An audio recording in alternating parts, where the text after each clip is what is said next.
নমস্কার, খবর শুনছেন আপডেট বাংলা চ্যানেল থেকে। আজ সোমবার 2 তারিখ জানাবো আজকের বাছাই করা 10টি গুরুত্বপূর্ণ তাজা খবর। শুরুতেই হেডলাইন্স। এরপরেও দাঁড়াবে না সাই সবার পর বিস্ফোরক মন্তব্য অর্জুন সিংয়ের। আমরাই শেষ করেছি ওর রাজত্ব, হাসিনাকে সরাতে বড় চক্রান্ত, কে করেছিল এই ষড়যন্ত্র। শাহের সভায় পকেট ফাঁকা, একের পর এক নেতা কর্মীর, ভাষণ শুরুর আগেই হইচই। রেড রোডেই হবে ঈদের নামাজ, মুখ্যমন্ত্রীর হস্তক্ষেপে কাটল জট, জানালেন মন্ত্রী জাভেদ।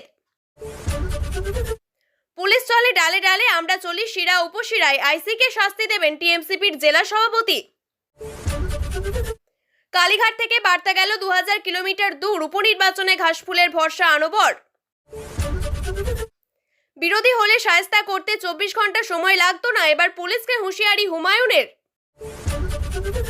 পাকিস্তানে ভয়াবহ বিদ্রোহ, বালুচ লিবারেশন আর্মির দখলে সুরাব শহর, লুট পাকিস্তান সেনার অস্ত্র ভান্ডার। মুর্শিদাবাদে অশান্তির দায় রাজ্যের কাঁধে চাপালেন শাহ, টিএমসি বলল দাঙ্গা কিভাবে হয় ওরাই জানে। এবার আসছে বিস্তারিত খবরে।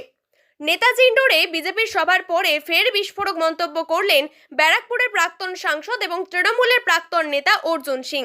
একসময় যে তৃণমূল কংগ্রেসের হয়ে রাজনীতি করেছেন, সেই দলেরই প্রভাবশালী নেতা অনুব্রত মণ্ডলের বিতর্কিত বক্তব্যকে প্রকাশ্যে সমর্থন করলেন তিনি। রবিবার বিজেপির নেতাকর্মীদের নিয়ে কলকাতার নেতাজি ইন্ডোর স্টেডিয়ামে একটি সভা করেন কেন্দ্রীয় স্বরাষ্ট্রমন্ত্রী অমিত শাহ। সেই সভা শেষে সংবাদ মাধ্যমের সামনে অর্জুন সিং বলেন, অনুব্রত মণ্ডল একদম ঠিক করেছেন, এই পুলিশ এটাই ডিজার্ভ করে, এটাই ওদের একমাত্র ওষুধ। অনুব্রত যা করেছেন তাতেও এই পুলিশের মেরুদণ্ড দাঁড়াবে না, শিরদাঁড়া শক্ত হবে না। পয়সার জন্য এরা সব কিছু বিক্রি করতে পারে। ঘটনার সূত্রপাত বোলপুর থানার আইসি লিটন হালদারকে ফোনে অকথ্য ভাষায় আক্রমণ করে একটি ভিডিও ক্লিপের মাধ্যমে। সেখানে শোনা যায়, অনুব্রত মণ্ডল বলছি বলে পরিচয় দিয়ে একের পর এক কটু এবং অশ্রাব্য মন্তব্য করেছেন তৃণমূলের এই প্রভাবশালী নেতা। অডিওটি ভাইরাল হওয়ার পর দলের অন্তরেই চাপ বাড়ে। তবে ক্ষমা চাইলেও আইনি জটিলতা এড়াতে পারেননি অনুব্রত। বীরভূমের পুলিশ সুপার আমনদীপ জানিয়েছেন, ভারতীয় ন্যায় সংহিতার অধীনে 4টি ধারায় মামলা দায়ের করা হয়েছে তার বিরুদ্ধে। ধারাগুলি হলো বিএনএস 224 সরকারি কাজে বাধা এবং হুমকি, বিএনএস 132 সরকারি কর্মচারীকে হেনস্থা, বিএনএস 75 শ্লীলতাহানি এবং মানহানি, বিএনএস 351 হুমকি প্রদান। এর মধ্যে অন্তত একটি ধারা জামিন অযোগ্য। সেই কারণে এই বিষয়টিকে গুরুতর হিসাবে দেখছেন তদন্তকারীরা। শুক্রবার বোলপুর তৃণমূলের কার্যালয়ে গিয়ে অনুব্রতের হাতে মামলার নোটিশ তুলে দিয়েছে পুলিশ। এই পরিস্থিতিতে অর্জুন সিংয়ের মন্তব্য অনুব্রত মণ্ডলকে রাজনৈতিকভাবে নতুন শক্তি দেবে নাকি আরও বিতর্ক ডেকে আনবে তার সময় বলবে। তবে যা স্পষ্ট, তৃণমূলের অস্বস্তির আবহে বিজেপি এবার ঘুঁটি সাজাতে শুরু করেছে। শেখ হাসিনার পদত্যাগের পর থেকেই বাংলাদেশ জুড়ে চলছে চরম নৈরাজ্য। ভারত বিদ্বেষ যেন ডালপালা মেলে ছড়াচ্ছে পদ্মা পাড়ে। প্রতিদিনই সংখ্যালঘু হিন্দুদের উপর অত্যাচার অব্যাহত। ভারতের বিরুদ্ধে ছোড়া হচ্ছে হুঙ্কার, তোলা হচ্ছে যুদ্ধ জিগির। এর মাঝেই সামনে এসেছে এক বিস্ফোরক তথ্য। বাংলাদেশের প্রধানমন্ত্রী শেখ হাসিনাকে উৎখাতের পিছনে কার হাত রয়েছে? এতদিনের সামনে এলো সব সত্যিটা। হাসিনাকে ক্ষমতাচ্যুত করতে আসরে নামে পাকিস্তান ভিত্তিক সন্ত্রাসী সংগঠন জামাত উদ দাওয়া। সংগঠনের এক সদস্য সম্প্রতি এক বড়সড় দাবি করেছে, হাফিজ সৈয়দের ঘনিষ্ঠ 2 শীর্ষ নেতা সাইফুল্লাহ কাসুরি এবং মুজাম্মিল হাসমি দাবি করেছেন, তাদের সংগঠনের সদস্যরা গত বছর বাংলাদেশে ঘটে যাওয়া বড় বড় বিক্ষোভ সক্রিয়ভাবে অংশগ্রহণ করেছে এবং তারা 1971 সালের প্রতিশোধ নিয়েছে। এই বিতর্কিত দাবির মধ্য দিয়ে দক্ষিণ এশিয়ার রাজনীতিতে নতুন করে উত্তেজনা সৃষ্টি হয়েছে। গত বছর জুলাইয়ে বাংলাদেশের শেখ হাসিনা বিরোধী গণবিক্ষোভের সময় মানবতা বিরোধী অপরাধের অভিযোগে শেখ হাসিনার বিচার প্রক্রিয়া শুরু হলো আন্তর্জাতিক অপরাধ ট্রাইব্যুনালে। দেশের গণ আন্দোলনের চাপে দেশ ছেড়ে বর্তমানে ভারতে আশ্রয় নিয়েছেন শেখ হাসিনা। তার বিরুদ্ধে 100-এরও বেশি মামলা হয়েছে, তবে তার বিরুদ্ধে হওয়া কোনো মামলার বিচার প্রক্রিয়া আনুষ্ঠানিকভাবে শুরু হলো। রবিবার আন্তর্জাতিক অপরাধ ট্রাইব্যুনালে শেখ হাসিনার বিরুদ্ধে মোট 5টি অভিযোগ আনা হয়েছে। এই অভিযোগের ভিত্তিতে শেখ হাসিনা এবং দেশের প্রাক্তন স্বরাষ্ট্রমন্ত্রী আসাদুজ্জামান খানের বিরুদ্ধে গ্রেপ্তারি পরোয়ানা জারি করেছে ট্রাইব্যুনাল। বর্তমানে অন্তর্বর্তী সরকারের প্রধান উপদেষ্টা হিসাবে দায়িত্ব পালন করছেন মোহাম্মদ ইউনূস। পকেট থেকে হলো ফাঁকা, শাহের সভায় গিয়ে মাথায় হাত একের পর এক বিজেপি কর্মীর, তৈরি হলো শোরগোল। রবিবার বাংলা সফরে এসেছিলেন অমিত শাহ। শনিবার রাত্রেই কলকাতা বিমানবন্দরে নেমেছেন তিনি। আজ রয়েছে তার ঠাসা কর্মসূচি। তাতেই দলে যোগ দিয়েছেন বহু কর্মী সমর্থকরা। রবিবাসরীয় দুপুরে নেতাজি ইন্ডোর স্টেডিয়ামে রয়েছে বিজেপির সাংগঠনিক জমায়েত। নেতা কর্মীদের চাঙ্গা করতে তাতে যোগ দেবেন অমিত শাহ। পাশাপাশি 26-এর ভোটের রোড ম্যাপ তৈরি করা হতে পারে এই সভা থেকে। এদিনের বৈঠকে পদ্ম শিবির শীর্ষ নেতৃত্বের পাশাপাশি যোগ দিয়েছে রাজ্য এবং জেলা স্তরের নেতৃত্বরাও, রয়েছে মণ্ডল সভাপতিরাও। এত লোকের সমাগমে ভরেছে ইন্ডোর, আর সেই ভিড়ের ফায়দা তুলছে একাংশ। জানা গিয়েছে শাহের সাংগঠনিক সভায় যোগ দিয়ে ফোন হারাচ্ছে একের পর এক নেতার। পরিস্থিতি এতটাই জটিল যে ফোন হারানোর কথা ঘোষণা করতে সঞ্চালক রাখা হয়েছে রাজ্যের সম্পাদক দীপক বর্মন। উল্লেখ্য, এদিন নেতাজি সাংগঠনিক বৈঠকের আগে CFSL এ নতুন ল্যাবের উদ্বোধন করেন কেন্দ্রীয় স্বরাষ্ট্রমন্ত্রী। এই নতুন ভবনের উদ্বোধনের পর অপরাধ এবং অপরাধীদের শনাক্তের ক্ষেত্রে ফরেনসিকের ভূমিকা নিয়ে প্রশংসা শুরু করেন তিনি। তার কথায়, তদন্তের প্রযুক্তি খুবই গুরুত্বপূর্ণ। অপরাধীদের চিহ্নিত করতে এবং অপরাধ স্থল থেকে পর্যবেক্ষণে ফরেনসিকের গুরুত্ব অপরিসীম। ঈদের দিন রাজ্যের সবথেকে বড় জমায়েত দীর্ঘদিন ধরেই হয়ে আসছে রেড রোডে ইন্দিরা গান্ধী সরণিতে, কিন্তু এবার সেই জমায়েত নিয়ে অনিশ্চয়তা তৈরি হয়েছিল।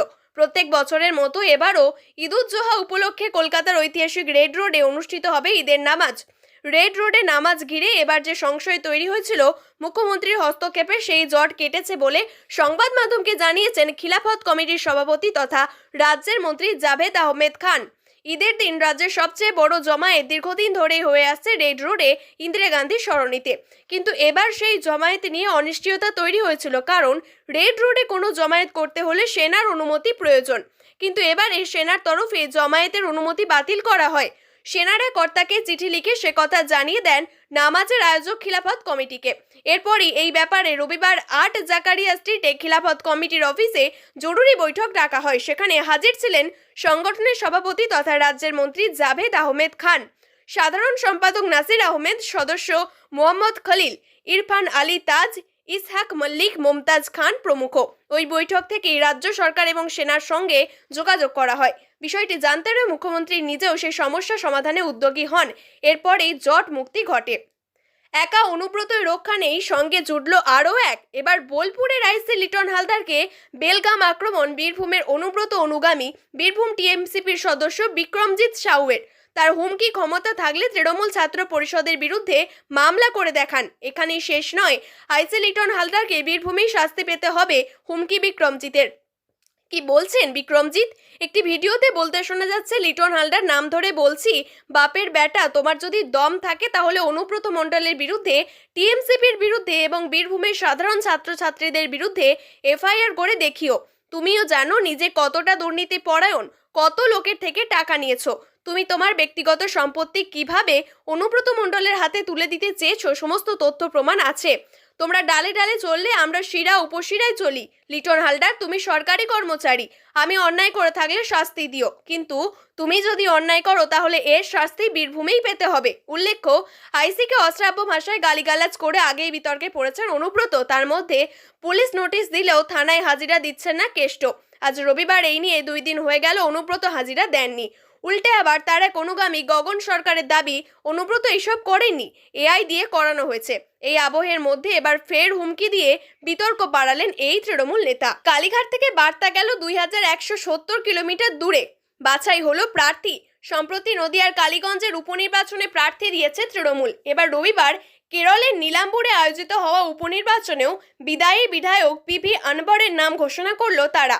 ঘাসফুল শিবিরের সর্বভারতীয় সাধারণ সম্পাদক অভিষেক বন্দ্যোপাধ্যায়ের হাত ধরে দলীয় পতাকা তুলে নিয়েছিলেন তিনি। এবার দলে যোগদানের কয়েক মাসের মধ্যেই নীলাম্বুরের প্রার্থী হলেন PV আনবর। এদিন এই প্রসঙ্গে নিজেদের সমাজ মাধ্যমে তৃণমূল জানিয়েছে, মমতা বন্দ্যোপাধ্যায়ের নির্দেশ এবং অনুপ্রেরণায় কেরলের উপনির্বাচনে প্রার্থী দেওয়া হয়েছে। আগামী 19শে জুন রয়েছে ভোট যুদ্ধ, আর তাতেই এবার তৃণমূলের সারথী আনবর। অন্যদিকে নির্বাচনী লড়াইয়ে ঘুঁটি সাজিয়ে ফেলেছে বিজেপিও। পদ্ম শিবির সূত্রে জানা গিয়েছে, ওই কেন্দ্রে তৃণমূলের প্রতিদ্বন্দ্বিতা করবে মোহন জর্জ। দুইবার হারের পরেও অবশেষে 2016 সালে সাফল্য। LDF এর টিকিটে সেবার নীলাম্বুর থেকে দাঁড়ায় সে, জয় হয়। একইভাবে 2021 সালের বিধানসভা নির্বাচনে এই একই কেন্দ্র থেকে পুনরায় জয়ী হয়ে ভার বাড়ে আনবরের, কিন্তু তারপর বাড়ে বিপদ। সম্প্রতি LDF এর বিরুদ্ধে একাধিক অভিযোগ তুলে দল ছাড়েন আনবর। 2024 সালের অক্টোবরে ডেমোক্রেটিক মুভমেন্ট অব কেরল নামে একটি দল তৈরি করেন তিনি। সেই দুর্বিষহের সময়ে পাশে দাঁড়ায় তৃণমূল। এরপর নিজের দলকেই ঘাসফুল শিবিরের সঙ্গে জুড়ে দেন আনবর। নিজের জেতা আসনেই পুনরায় বিদায়ী বিধায়ক হয়ে আপাতত ভোট যুদ্ধে নামতে চলেছেন তিনি। বোলপুর থানার আইসিকে কদর্য ভাষায় আক্রমণের অডিও ক্লিপ ভাইরাল হওয়ার বিপাকে অনুব্রত মণ্ডল। তা নিয়ে তোলপাড় রাজ্য রাজনীতি। এই পরিস্থিতিতে এবার পুলিশের বিরুদ্ধে সুর চলালেন মুর্শিদাবাদের ভরতপুরের তৃণমূল বিধায়ক হুমায়ুন কবির। দলীয় অনুষ্ঠান মঞ্চে দাঁড়িয়ে উর্দিধারীদের রীতিমতো বিধায়ক হুমকি দিতে পারেন প্রশ্ন বিরোধীদের। হুমায়ুন কবির বলেন, লালগোলা, বরঞ্চা, শামসেরগঞ্জ, ভরতপুর থানায় এমন কিছু কর্মকাণ্ড ঘটে যাতে সাধারণ মানুষের হয়রানি হয়। যদি বিরোধী আসনে থাকতাম 24 ঘন্টা সময় লাগতো না শায়েস্তা করতে, কিন্তু আমরা সরকারে রয়েছি, আমার হাতে পায়ে বেড়ি পরানো রয়েছে, তাই কিছু করতে পারছি না। রবিবার এক দলীয় অনুষ্ঠানে ভরতপুরে বিধায়ক কথা বলেন বলেই খবর। এই মন্তব্যের জেরে স্বাভাবিকভাবেই আরও একবার বিতর্কে জড়ালেন হুমায়ুন কবির। তাকে নিয়ে নানান মহলে চলছে জোর চর্চা। পাকিস্তানে অভ্যন্তরীণ বিদ্রোহ আরও ভয়ঙ্কর রূপ নিল। স্বাধীনতার দাবিতে দীর্ঘ লড়াইয়ের পর এবার বড়সড় সাফল্যের দাবি জানালো বালোচ লিবারেশন আর্মি। 3 ঘন্টা টানা অভিযানে তারা দখল নিয়েছে পাকিস্তানের বেলুচিস্তান প্রদেশের গুরুত্বপূর্ণ শহর সুরাব। বিএলএ মুখপাত্র জিয়ান্ত বালোচ জানিয়েছেন, আমাদের এই অভিযানের মূল লক্ষ্য ছিল পাকিস্তানের সামরিক, প্রশাসনিক ও আর্থিক কাঠামোকে ধ্বংস করা। তিনি আরও দাবি করেন, সুরাব শহরের সমস্ত police station, deputy commissioner office, সরকারি গেস্ট হাউস এবং ব্যাংকের নিয়ন্ত্রণ নিয়েছে বিদ্রোহীরা। সুরাব শহর দখলের পর থেকে বালোচ লিবারেশন আর্মি অবরোধ করেছে কোয়েটা, করাচি এবং সুরাব গীত জাতীয় সড়ক। সেখানে বসানো হয়েছে বিদ্রোহীদের নিজস্ব চেকপোস্ট। ফলে ওই অঞ্চল পাক সেনার যাতায়াত কার্যত বন্ধ হয়ে পড়েছে। বিএলএ এক বিবৃতিতে বলেছে, এই অভিযান স্বাধীন বালুচিস্তানের পথে আরও এক ধাপ এগিয়ে যাওয়া। যতদিন না পাকিস্তানকে বালুচিস্তানের মাটি থেকে চিরতরে মুছে ফেলা যাচ্ছে, ততদিন আমাদের সংগ্রামটাই চলবে। এই ঘটনার পর পাকিস্তানের অভ্যন্তরীণ নিরাপত্তা পরিস্থিতি নিয়ে বড়সড় প্রশ্ন উঠেছে আন্তর্জাতিক মহলে। সুরাব শহরের পতন কি তবে দ্বিখণ্ডিত পাকিস্তানের ইঙ্গিত? সংশোধিত ওয়াকফ আইন প্রত্যাহারের দাবি গত এপ্রিলে উত্তাল হয়েছিল বাংলার মুর্শিদাবাদ। আজ পড়েছিল মালদহেও। নেতাজি ইন্ডোরের সভা থেকেই সেই অশান্তির দায় রাজ্যের কাঁধে চাপালেন কেন্দ্রীয় স্বরাষ্ট্রমন্ত্রী অমিত শাহ। পাল্টা দিল তৃণমূল। ঘাসফুল শিবিরের মুখপাত্র অরূপ চক্রবর্তী বললেন, দাঙ্গা কিভাবে হয় ওরাই সেটা ভালো জানে। দিন 2 আগে বঙ্গ সফরে এসে 26 বিধানসভা ভোটের দামামা বাজিয়ে গিয়েছিলেন প্রধানমন্ত্রী নরেন্দ্র মোদী। গত 29 মে আলিপুরদুয়ারের সভা থেকে তৃণমূল সরকারকে যথেষ্ট আক্রমণ শোনা গিয়েছিল তার গলায়। আর রবিবার সেই সুর আরও চড়িয়েছেন কেন্দ্রীয় স্বরাষ্ট্রমন্ত্রী অমিত শাহ। এদিন নেতাজি ইন্ডোরের সভায় শাহের মুখে শোনা গেল মালদহ মুর্শিদাবাদের অশান্তির প্রসঙ্গ। কেন্দ্রীয় স্বরাষ্ট্রমন্ত্রী বলেন, মালদহ মুর্শিদাবাদে স্টেট স্পন্সর্ড অশান্তি হয়েছে। আর আরও ব্যাখ্যা করে তিনি বলেন, মুর্শিদাবাদে হিংসার পরিপ্রেক্ষিতে কেন্দ্রের তরফে বারবার রাজ্যকে বিএসএফ মোতায়েনের পরামর্শ দেওয়া হয়েছিল, কিন্তু সেই পরামর্শ ফিরিয়ে দেয় রাজ্য। এরপর শাহ বলেন, আমাদের এক কর্মকর্তা হাইকোর্টে গেলে বলে বিএসএফ এলো, হিন্দুরা বাঁচলো। আমার বলতে কোনো দ্বিধা নেই, যেভাবে বাংলার মন্ত্রীরা এই সাম্প্রদায়িক হিংসায় যুক্ত ছিলেন এর দায় রাজ্যের এই পরিস্থিতিতেও সরকার ভোট ব্যাংকের কথা ভেবেছে বলে খোঁচা দিলেন শাহ। এবার পাল্টা দিয়েছেন তৃণমূলের মুখপাত্র অরূপ চক্রবর্তী। তিনি বললেন, বিজেপি কি করতে পারে তার স্পষ্ট ধারণা আমাদের আছে, আর কিভাবে দাঙ্গা হয় ওরাই সব থেকে ভালো জানে। প্রিয় দর্শক, নিয়মিত সঠিক খবরগুলি সঠিক টাইমে পেতে সাবস্ক্রাইব করুন আপডেট বাংলা চ্যানেলটিকে। ধন্যবাদ।